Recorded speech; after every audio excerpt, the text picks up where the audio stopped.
சுவாமியே சரணம் ஐயப்பா.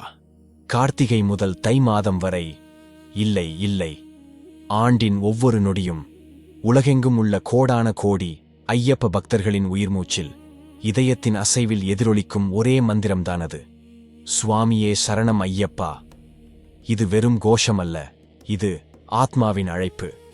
நம்மைச் சுற்றியுள்ள ஒவ்வொரு உயிரிலும் இறைவனைக் காணும் அந்த பரவச நிலை. கருப்பு உடையை அணிந்து இந்த உலகில் உள்ள அத்தனை வேற்றுமைகளையும் உதறிவிட்டு செவிகளில் துளசி மாலையும் கண்களில் தூய்மையான பக்தி பிரவாகமும் மட்டுமே சுமந்து, வயது வித்தியாசமின்றி நிலையறியாது ஒருவரை ஒருவர் சாமி என்று அழைக்கும் மகத்தான தத்துவத்தை உலகுக்கு உணர்த்தும் புனித யாத்திரை இது. சாதி மதம் ஏழை பணக்காரன் என்ற எந்த பேதமும் இல்லை. மலை ஏறத் துவங்கிய அந்த நொடியில் நாம் அனைவரும் ஐயப்பனே. அத்தனை பேருக்குள்ளும் வீற்றிருக்கும் தெய்வீக சக்தி அவர். யார் இந்த ஐயப்பன்?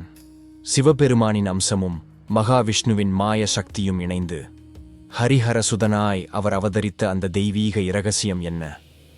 உலகையே அச்சுறுத்தி தேவர்களைச் சிறை வைத்த மகிழ்ச்சியை அழிக்க வந்த அந்த பாலகன் தன் 12வது வயதில் எப்படி புலியின் மீது கம்பீரமாக ஏறி அமர்ந்து சபரிமலை சந்நிதானத்தில் நம்மை காக்க அமர்ந்தார்? 41 நாள் விரதம் என்பது வெறும் சடங்கல்ல, அது மனித உடலையும் மனதையும் தூய்மைப்படுத்தி ஆன்மாவை ஒளிமயமாக்கும் ஒரு நுட்பமான அறிவியல் பின்னணி என்ன?